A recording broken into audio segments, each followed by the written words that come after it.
Когда я лежал в больнице на химиотерапии, я искал в интернете сведения о людях, победивших рак. И первым, на кого я наткнулся, был Франческо Пианетта. И сегодня я хочу рассказать вам его историю жизни, а точнее, историю мужества и борьбы. Франческо Пианетта родился в маленьком итальянском городе Кориgliano-Калабра. Это место схоже с глухой деревней в России.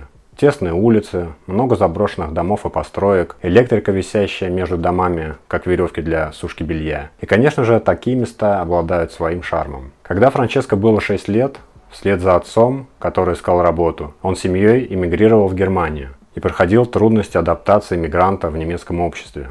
Будучи бедным, но обладая хорошей физической формой, он начинает посещать спортивный зал боевых видов спорта. Там он сначала пробует себя в муай-тай и проводит 10 поединков, 9 из которых выигрывает, но затем все же посвящает себя боксу. Под руководством известного промоутера Зауэрленда он дебютировал в 2005 году в качестве супертяжеловеса в Гессене в Германии и одержал победу нокаутом. Провел 14 рейтинговых поединков. В феврале 2008 года завоевал молодежный титул чемпиона мира по версии WBC, нокаутировав в третьем раунде Доннелла Виггинса. Через 3 месяца в первой защите встретился с непобежденным американцем Майклом Мароном, счет которого был 18-0. Пианетта победил нокаутом во втором раунде. 30 августа 2008 года Франческо досрочно победил британца Скотта Гаммера в поединке за вакантный титул Европы. В декабре 2008 года победил по очкам непобежденного француза Иоганна Духопаса, счет которого был 17-0. В апреле 2009 года Пианетта свел в ничью 12-раундовый поединок с известным поляком Альбертом Сосновским. В сентябре Франческо досрочно победил британца Мэтта Скетлтона. В декабре 2009 года в промежуточном поединке победил российского гиганта Евгения Орлова. Франческо провел множество рейтинговых боев, но самый жесткий бой ждал его за пределами ринга. Ведь в конце 2009 года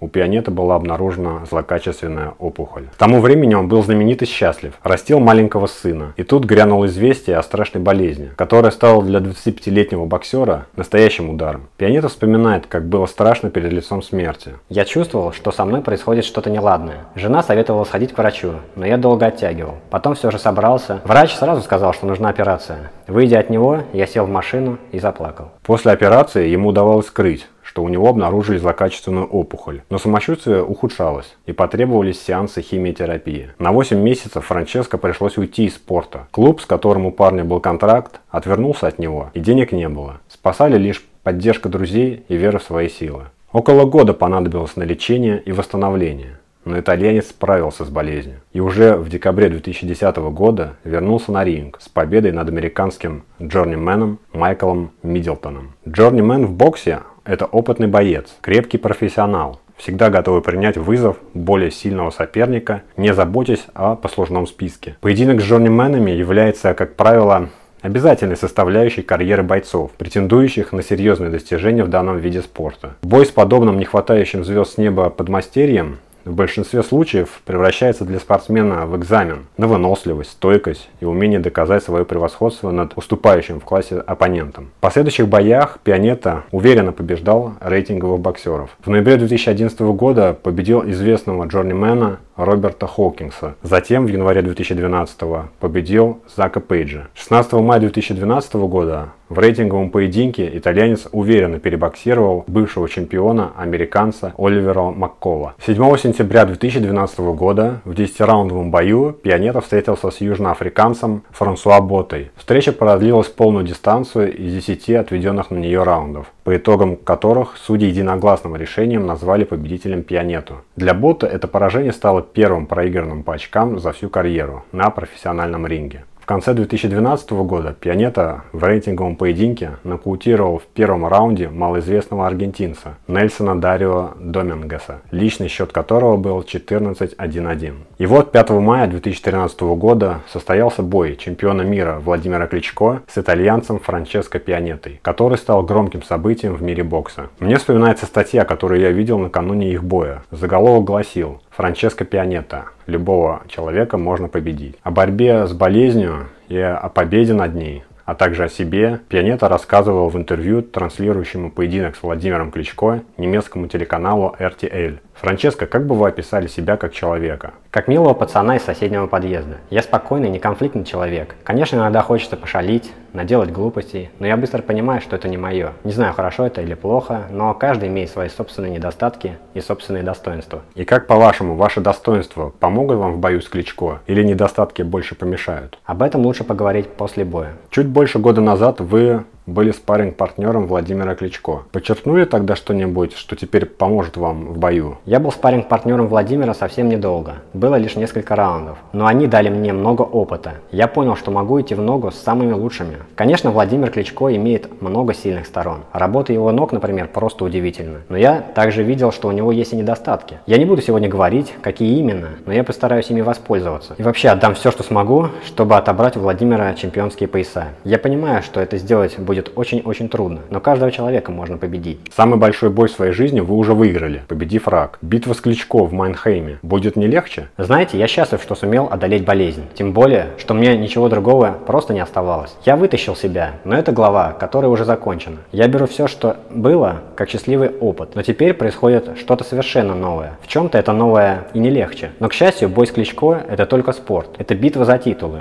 а не за жизнь. Когда вы услышали диагноз рак, вам наверняка было не до мысли о боксе. Не совсем так. Я был тогда страшно зол. Почему на меня свалилось все это дерьмо, подумал я. Но потом я решил, хорошо, я буду бороться с болезнью. И обязательно вернусь на ринг. Я твердо верил в то, что снова буду здоров. Я знал, что эта болезнь излечима, а главное понимал, что чтобы выздороветь, надо всегда думать только о хорошем. И у меня получилось. Наверное, после химиотерапии вернуться к тренировкам было очень нелегко. Нелегко – это не то слово. Я весил 130 фунтов, был лысый. Я до сих пор отчетливо помню мою первую тренировку. Уже через несколько метров легкого бега мой пульс был 176. Тренер посмотрел на меня, схватил меня за плечо и сказал: начинай просто ходить. И я ходил, как маленький ребенок, неделями только ходил. Но через 8 месяцев я провел первый спарринг. Впрочем, сегодня все это не важно, ведь я выйду на ринг на чемпионский бой, и я к этому бою готов.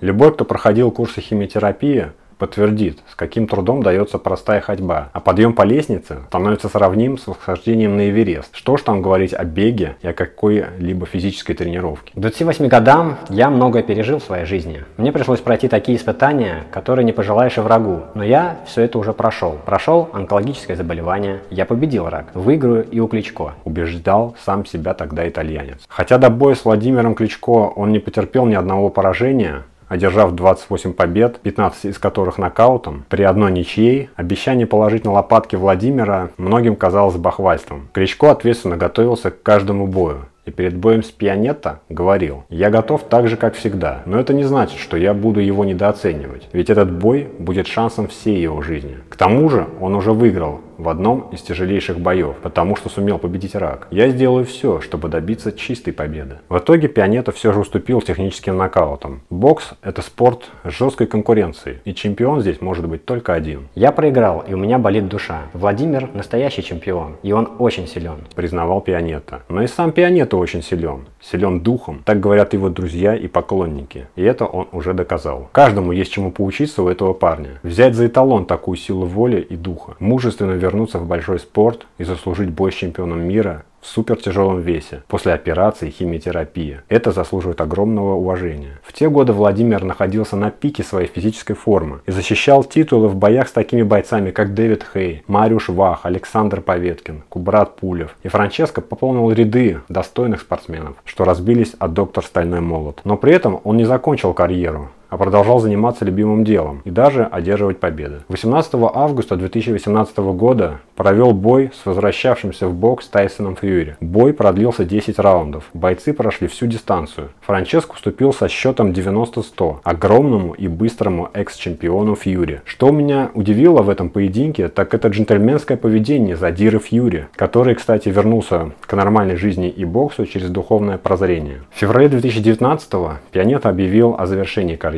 Сейчас он тренер по боксу. Кстати, после боя с Кличко итальянские СМИ говорили о Франческо. Проиграл, но победил. Итальянский боксер, у которого нашли рак, смог вернуться в большой спорт и сразиться с чемпионом. Нет, дело было вовсе не в том, что легендарный украинский спортсмен победил молодого соперника, не знавшего прежде поражений, а в том, что Пианетто тоже одержал победу, главную в своей жизни. Он поборол смертельную болезнь и смог вернуться в большой спорт. После боя с Владимиром Кличко Пианетто стал четвертым в небольшом, но престижном списке итальянцев, боровшихся за чемпионство мира в тяжелом весе. Вот такая непростая судьба обычного мигранта из коммуны в Италии, в регионе Калабрия, которая показывает нам, что большие победы случаются не только на ринге.